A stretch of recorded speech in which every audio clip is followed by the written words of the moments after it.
Jeffrey Lionel Dahmer, uno de los asesinos en serie más infames y perturbadores de la historia contemporánea, nació el 21 de mayo de 1960 en Milwaukee, Wisconsin, Estados Unidos, en el seno de una familia que, aunque aparentemente funcional, estaba marcada por tensiones emocionales intensas, disputas constantes y una frialdad emocional que caló profundo en el desarrollo de su personalidad.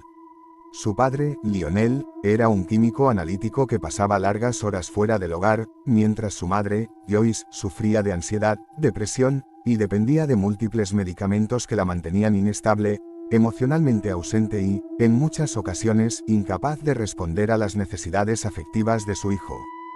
Desde muy pequeño, Jeffrey mostró signos de aislamiento, apatía y una fascinación particular por los animales muertos. Recogía cadáveres de la carretera, los diseccionaba, los almacenaba en frascos y afirmaba sentirse intrigado por los sonidos que producían los huesos al romperse. A los 6 años fue sometido a una cirugía por una hernia inguinal que marcó un antes y un después en su comportamiento. Se volvió más retraído, observador, solitario. Paralelamente, el nacimiento de su hermano menor lo desplazó aún más emocionalmente y lo dejó atrapado en una infancia silenciosa, ignorada y emocionalmente vacía. En la adolescencia, comenzó a desarrollar una atracción homosexual que no pudo expresar abiertamente, y que terminó mezclándose con impulsos de dominación y fantasías con cuerpos inmóviles. Bebía en secreto desde los 14 años, ocultando licor en su mochila escolar. Para sus compañeros, era el chico raro, callado, con conductas extrañas. Lo apodaban el payaso de Dahmer, porque se burlaba de profesores, fingía convulsiones o hablaba con voces raras, todo como un mecanismo de defensa.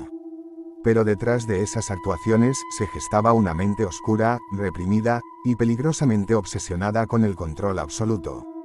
Su primer asesinato ocurrió en 1978, apenas cumplidos los 18 años, cuando recogió a Stephen Hicks, un joven que hacía autostop.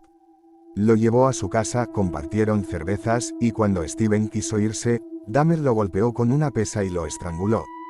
Después desmembró su cuerpo, trituró sus huesos y dispersó sus restos en el jardín trasero. Nadie supo nada. Pasó una década entera sin volver a matar, o al menos, sin crímenes conocidos, pero su compulsión no desapareció. Intentó asistir a la universidad sin éxito, se enlistó en el ejército, donde sirvió como médico de combate en Alemania, pero su alcoholismo lo llevó a ser dado de baja. Algunos soldados que compartieron habitación con él en la base lo acusaron más tarde de haberlos drogado y abusado sexualmente. Después de su expulsión del ejército, vagó sin rumbo, vivió con su abuela en Milwaukee, trabajó en una fábrica de chocolate, y mientras el mundo creía que era un joven común con dificultades para socializar, él luchaba por controlar impulsos que se volvían cada vez más insoportables. En 1987, mató a su segunda víctima, Stephen Tuomi, en un hotel. Según él, despertó y ya estaba muerto. Lo metió en una maleta, lo llevó a casa de su abuela, lo desmembró y se deshizo de sus restos. A partir de ese momento, sus asesinatos se volvieron más frecuentes. Entre 1987 y 1991, mató a por lo menos 16 jóvenes y adolescentes más. Su perfil de víctima era claro: hombres jóvenes, afroamericanos o asiáticos en su mayoría, a quienes drogaba con somníferos mezclados en bebidas alcohólicas para luego violarlos, estrangularlos y realizar necrofilia. En algunos casos, mantuvo los cadáveres durante días, durmiendo con ellos, fotografiándolos en poses específicas, masturbándose sobre sus cuerpos e incluso comenzando a desmembrarlos mientras aún estaban tibios. Guardaba los cráneos como trofeos, los genitales en frascos, y empezó a comerse algunas partes como el corazón y los bíceps, cocinados en una sartén con condimentos. Decía que comerlos le daba una sensación de control, de pertenencia, como si las víctimas pasaran a formar parte de él de forma literal. Pero lo más espeluznante fue cuando empezó a intentar crear zombies sexuales, víctimas a las que perforaba el cráneo e inyectaba ácido o agua caliente en el cerebro para mantenerlas vivas pero sin voluntad. Todas murieron. Mientras tanto, los vecinos del apartamento 213 del edificio Oxford en Milwaukee reportaban olores nauseabundos, ruidos extraños y gritos. En varias ocasiones, la policía acudió, pero Dahmer siempre lograba convencerlos con una sonrisa nerviosa, excusas coherentes y su apariencia de tipo educado. Una de las oportunidades más trágicamente desperdiciadas por las autoridades ocurrió cuando Conerak Sintasonphone, un niño de 14 años, logró escapar desnudo, sangrando y aturdido. 3 mujeres llamaron al 911, pero cuando llegó la policía, Dahmer los convenció de que era su pareja.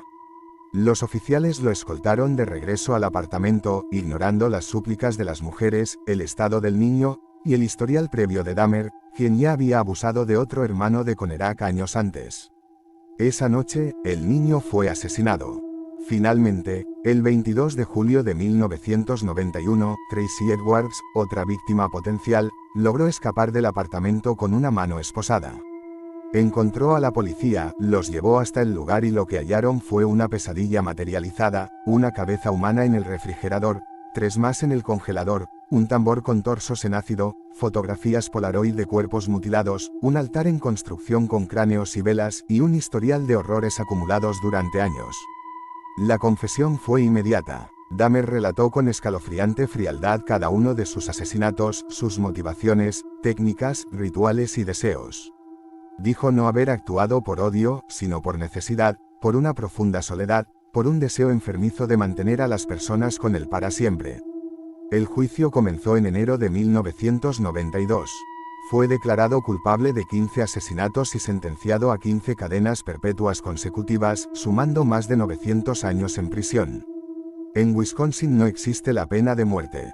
En prisión, Dahmer fue bautizado, mostró arrepentimiento ante los capellanes, aunque muchos cuestionaron su sinceridad. Vivió sus últimos días en una rutina gris, trabajaba en limpieza, leía la Biblia, conversaba con otros presos. Pero el 28 de noviembre de 1994, fue asesinado por Christopher Scarver, un interno esquizofrénico que lo golpeó con una barra metálica mientras limpiaban baños. Dahmer murió en el hospital poco después. Su muerte fue recibida con alivio por muchos familiares de las víctimas, aunque dejó un vacío en los estudios criminales, se perdió la posibilidad de entender más a fondo su mente.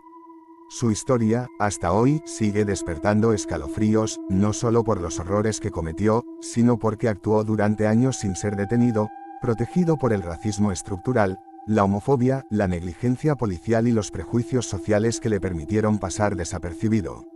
Jeffrey Dahmer no era un demonio salido de una película de terror, era un ser humano que convivió con todos, que trabajaba, que compraba en la tienda de la esquina, y que saludaba a los vecinos. Lo más aterrador no es solo lo que hizo, sino que pudo hacerlo en plena vista de todos. Su historia es una advertencia brutal sobre lo que ocurre cuando las señales son ignoradas, cuando se juzga por la apariencia, y cuando se decide no ver. Porque los monstruos, a veces, usan rostro humano, y nadie se da cuenta hasta que ya es demasiado tarde.